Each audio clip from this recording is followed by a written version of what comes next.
What if being good was the reason people never respected you? People respect danger they sense, not softness. They take for granted when kindness is free.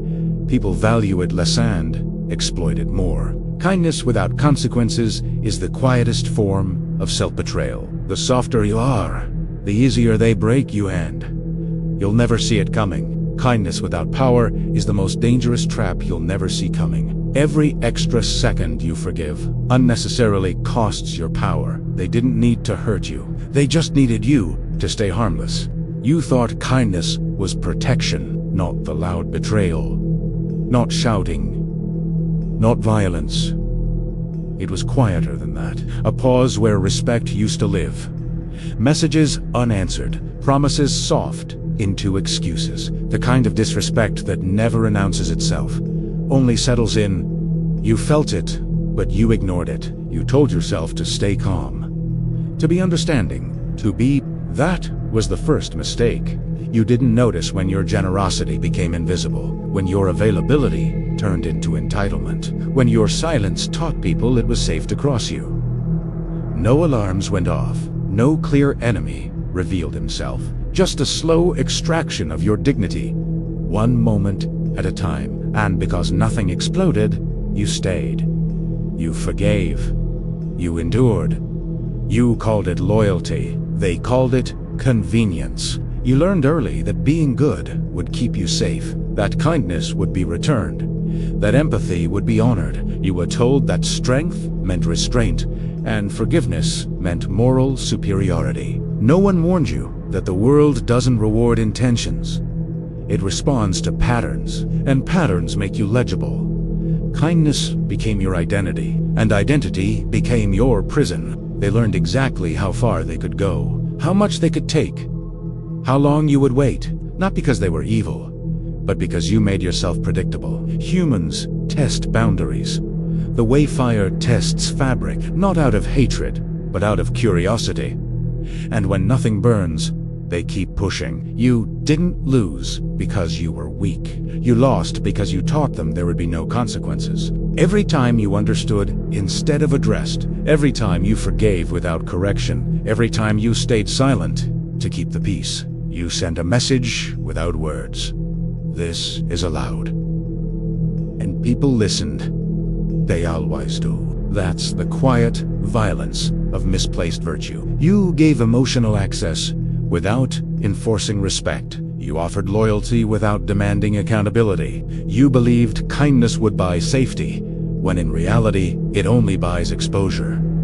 Pain changes when clarity arrives. At some point, it clicked. Not in rage, not in drama, but in a cold realization that landed heavy in your chest. The same people you defended didn't defend you. The same empathy you gave was never mirrored.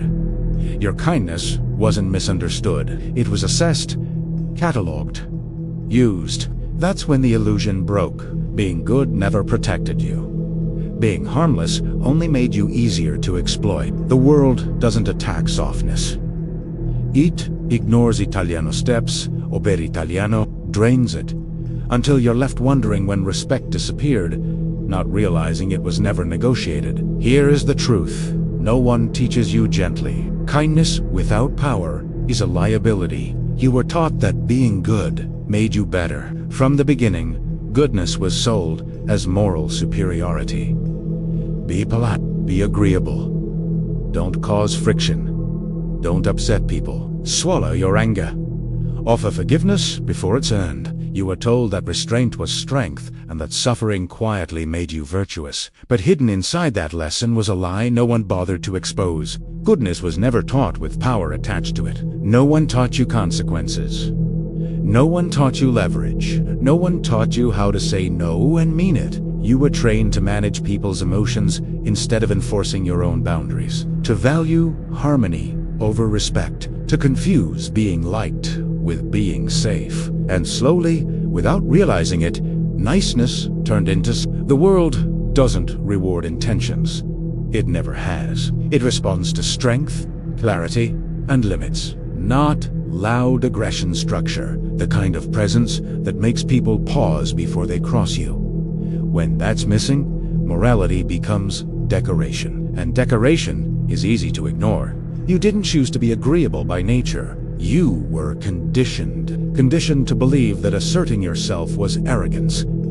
That anger was dangerous. That confrontation meant failure. So you learned to soften every edge of your character until nothing sharp remained. And when nothing is sharp, everything cuts you. This is where niceness becomes self-betrayal. You abandon your instincts to keep approval. You silence your discomfort to avoid rejection. You forgive not because you're healed, but because you're afraid of being alone. That's not kindness. That's control wearing a polite mask. There's a critical difference no one explained. Being harmless is not the same as being good. Being harmless means you lack the ability to push back. Being controlled means others decide how far things go. Goodness without the capacity for force emotional, psychological, or social is not virtue.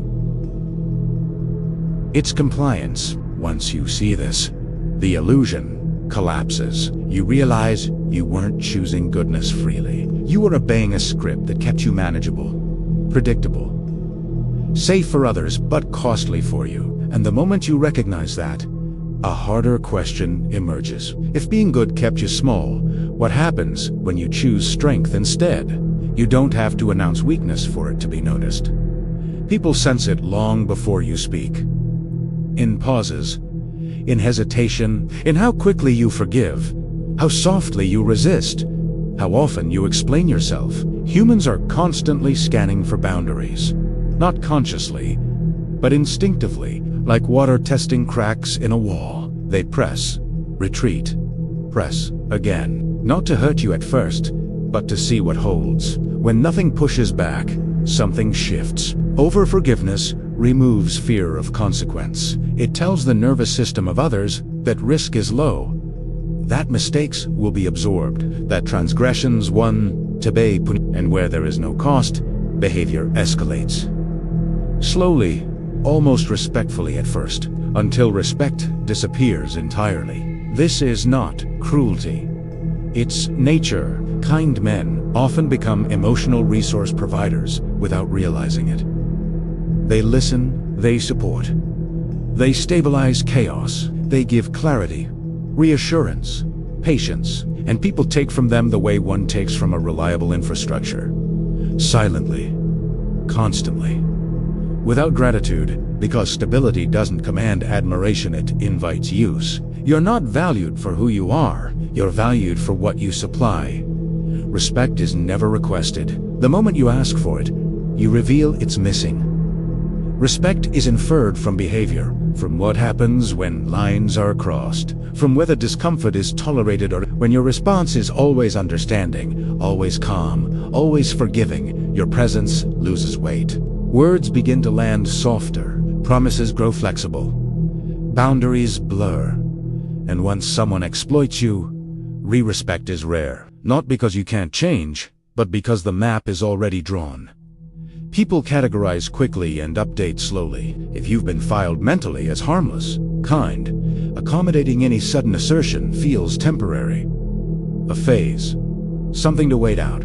They don't adjust. They endure until you return to what's familiar. This is the brutal part. No one wants to say out loud. You teach people how to treat you, but you also teach them who you are allowed to become. And once you've trained them to see you as unlimited access, closing the door feels like betrayal to them. That's when the realization turns sharp. If respect is sensed before it's spoken, then silence has been revealing more than you knew. And the question is no longer why they crossed the line, but why there was nothing stopping them. Forgiveness feels powerful because it feels moral. It gives you the illusion of control, the sense that you are elevated above pettiness, untouched by ego, immune to damage. But forgiveness without consequence is not strength. It is permission, and people understand permission perfectly, even when it's never spoken. The pattern is always the same. They cross the line. They apologize. You soften. Things return to normal. Then it happens again, slightly worse, slightly bolder. Over time, the cycle normalizes itself.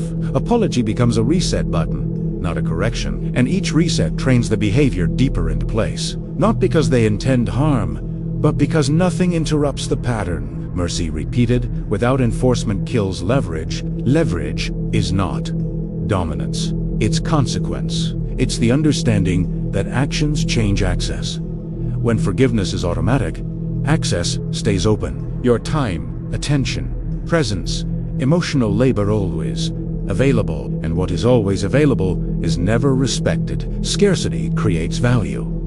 Unlimited grace creates entitlement. This is where authority erodes, not all at once.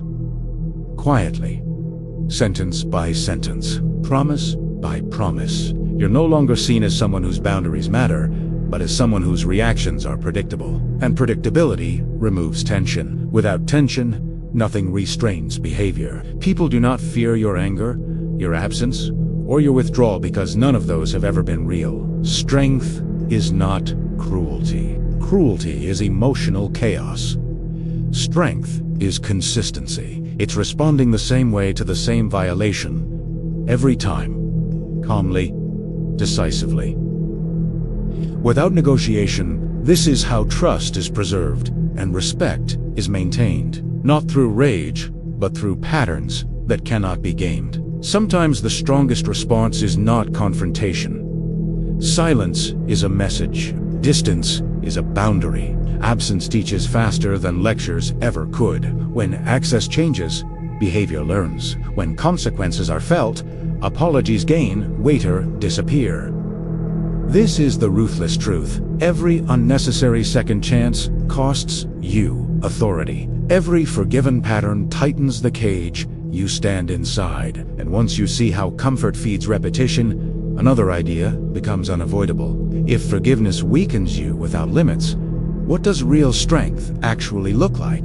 Darkness exists for a reason. Not as chaos, not as cruelty, but as restraint. Darkness is the part of you that can say no without apology, that can withdraw without explanation, that can punish without rage. It is not emotional violence, it is emotional gravity. And without it, nothing you stand for has weight. Men without teeth are ignored. Harmlessness is comfortable for others. It keeps interactions safe, predictable, easy to manipulate. A man who cannot become dangerous, even in controlled ways, is never fully respected. Not because people want harm, but because they need to sense limits. They need to know there is something behind your boundaries that will not bend. Every moral framework collapses without enforcement. Values are only values when violating them costs something. Otherwise, they are preferences. Soft suggestions. When you refuse to act on your darkness, your ethics become negotiable. People learn that crossing you leads to discussion instead of consequence. And discussion favors the more selfish, the more persistent, the more shameless. Controlled darkness changes that equation. Danger, when disciplined, earns respect. The kind of danger that stays quiet. That doesn't threaten. That doesn't explain. Menasalta's behavior without a single raised voice. It signals awareness, precision, finality. Others adjust, not because they're afraid of you, because they believe you mean what you allow, and you allow very little. This is where men form presence, not through loud dominance or explosive anger. That's insecurity leaking outward. True authority is stillness, the calm certainty that if a line is crossed, the outcome will not be debated. You don't chase conflict. You don't posture. You simply make consequences inevitable. Loud aggression begs to be challenged. Calm darkness ends the conversation before it starts. It wraps strength in discipline. This is the side of you that chooses distance over explanation, withdrawal over argument, silence over defense. And in that silence, others feel the shift. Once this part of you is integrated, something changes. You no longer fear being misunderstood.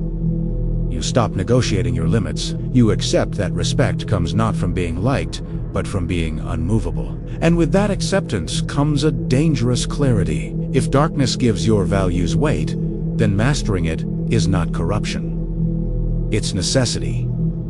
The shift doesn't turn you cruel. It makes you selective. You don't abandon empathy. You refine it. You stop handing it out as a reflex and start offering it as a response, kindness is no longer free. Access is a reward, and because it is earned, it regains its value. What was once exploited becomes rare, and what is rare is protected. This is how weakness dissolves without killing your humanity. You remove predictability. People no longer know what version of you they'll receive when a line is crossed. Not because you are unstable, but because your responses are measured, not automatic. Sometimes there is warmth, sometimes there is distance. Always there is intent. Emotional randomness controlled by structure creates gravity. Neutrality becomes power. When you don't react immediately, you observe. When you don't explain, you redirect. When you don't defend yourself, narratives collapse on their own. Emotional neutrality starves manipulation. It leaves others disoriented, searching for leverage that no longer exists. And in that silence, your authority grows. Confrontation is overrated. Most battles are lost the moment they begin. Calm withdrawal ends games entirely. You don't argue your value, you remove access to it. No ultimatums, no speeches, just absence. And absence speaks in a language the mind understands. Instantly it signals loss. This is where peace enters, not the peace of avoidance, but the peace of alignment. When your inner boundaries match your external actions, tension disappears. You no longer resent people for what they take, because you no longer offer it blindly. Your emotions stop swinging between generosity and bitterness.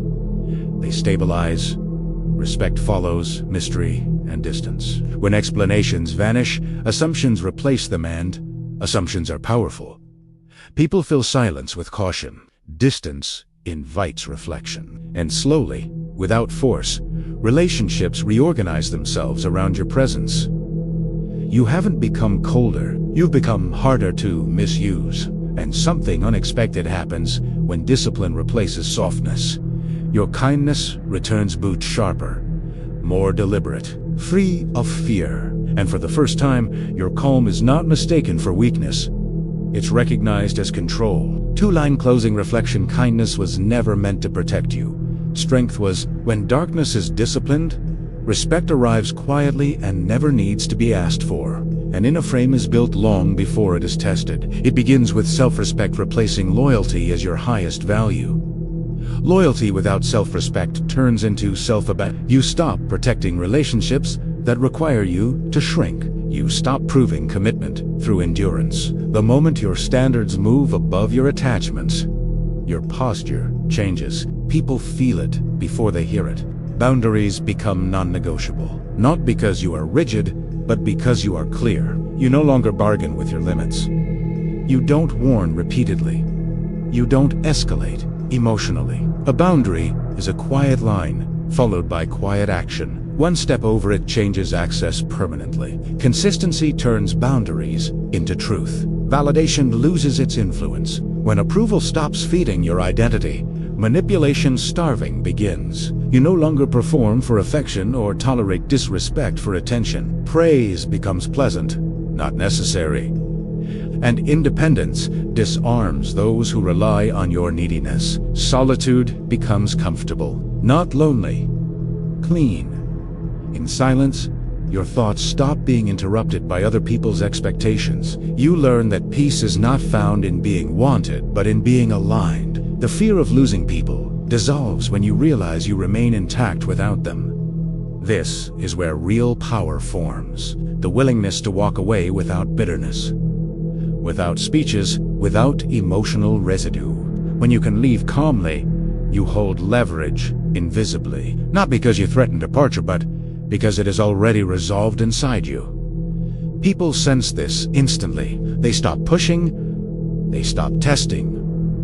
The games lose their reward. Manipulation requires access, reaction, and hope. Your inner frame collapses all three. Here's the final truth. No one stops being exploitative because you ask them to. An unshakable inner frame changes the cost of every interaction. And once it's built, you don't need control. Your presence does it for you. Everything changes when you stop explaining yourself. Because explanations signal doubt. They imply you need agreement to act, permission to choose, validation to stand firm. The more you explain, the more you invite resistance. Not because people disagree, but because you've revealed uncertainty you no longer feel inside. Strong men let action speak.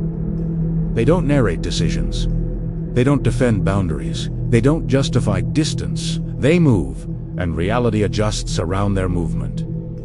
This isn't arrogance, it's clarity. When your inner frame is solid, words become unnecessary decoration. Less emotion, fewer words, stronger presence. You learn to conserve energy, to stop bleeding your thoughts into conversations that don't deserve them. You respond selectively. You act decisively, and people begin to listen not to what you say, but to what you do.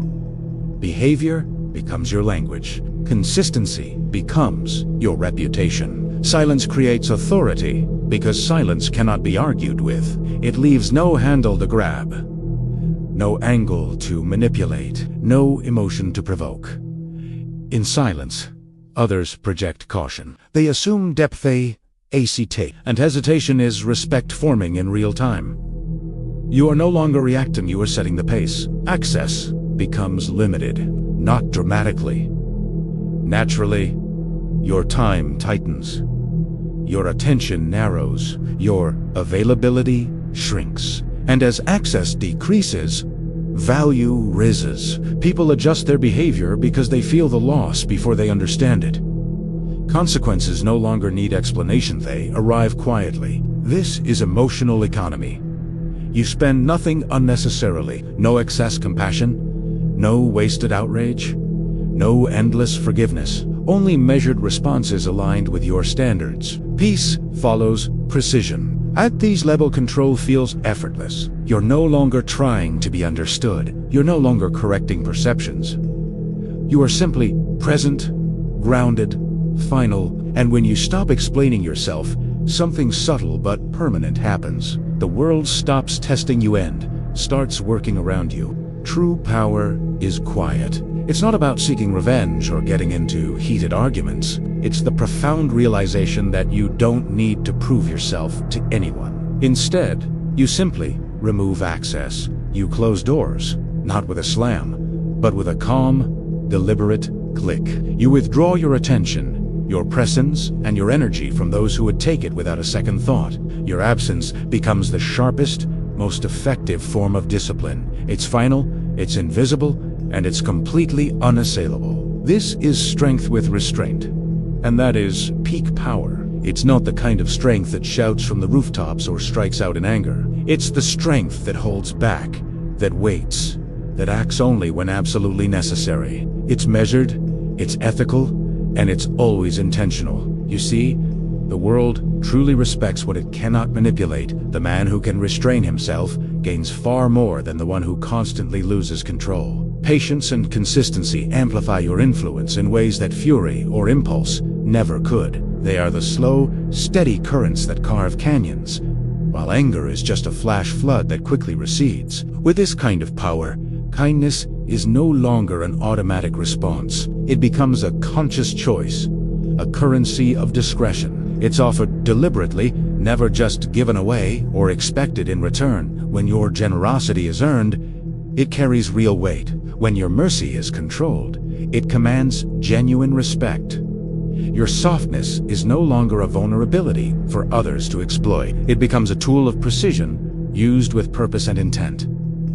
You deploy it where it matters, not where it will be wasted. The world eventually stops testing men who refuse to bend. Your boundaries become crystal clear, not as threats, but as simple facts of life. The consequences for crossing them are just as inevitable. Your predictability no longer lies in your availability to others, but in the unwavering consistency of your principles. People around you begin to adjust their behavior because they understand, instinctively, that crossing you will cost them more than they are willing to pay. Any attempts at manipulation, entitlement, or exploitation meet a silent, firm resistance before they can even take root. You become unshakable, like a mountain that stands firm against the wind and rain. Every lesson you've learned, every boundary you've enforced, and every step you've taken away from that predictable, easy to please softness has forged a new code within you. It's a code that honors strength, discipline, and clarity above all else. This internal code allows you to navigate the world without fear, without having to compromise your core values, and without ever surrendering yourself. You are no longer easy to read, no longer easy to please, and most importantly, you are no longer easy to destroy. You've built your fortress from the inside out, and it's impenetrable. This is the quiet revolution of the self, where true strength is found, not in the noise you make, but in the peace you command. Thank you for watching. If this message resonated with you, consider subscribing for more content on building inner strength. Until next time, stay strong and stay true to your path.